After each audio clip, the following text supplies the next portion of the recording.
you, Caroline. Sure. Two questions, one on the terror attack last night and then another on the big beautiful bill.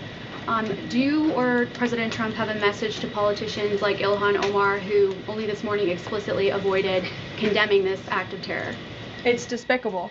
And frankly, we have seen a rise in anti-Semitic protests of pro-Hamas protests of terrorist sympathizers. We saw them on our college campuses, and we've seen the Democrat Party turn a blind eye and in some cases actually embrace such anti-Semitic illegal behavior. And that's why this administration has done more than any administration in history to crack down on anti-Semitism. As you know, in January, when the president took office, he signed a new executive order to combat anti-Semitism. He created a commission focused on doing just that.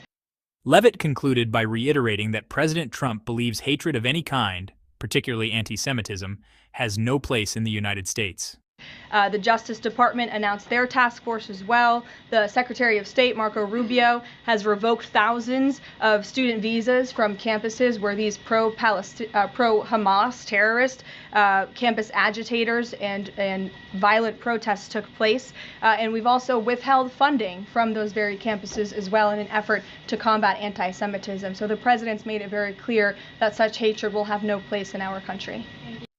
Figures like Representative Ilhan Omar, often at the center of these controversies, remain lightning rods for criticism from the right and defenders of free speech on the left. Whether or not she intended to avoid condemnation, her response, or lack thereof, has become a flashpoint in the broader conversation about where political rhetoric ends and moral clarity begins.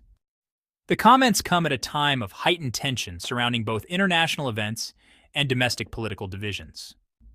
The White House's strong rhetoric and policy measures underscore its intent to take a hard line against perceived extremism and anti-Semitic activity.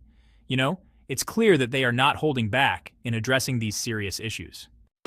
At the same time, the administration's critics may view these measures as overly broad or politically motivated, especially as college campuses become battlegrounds for free speech and protest movements.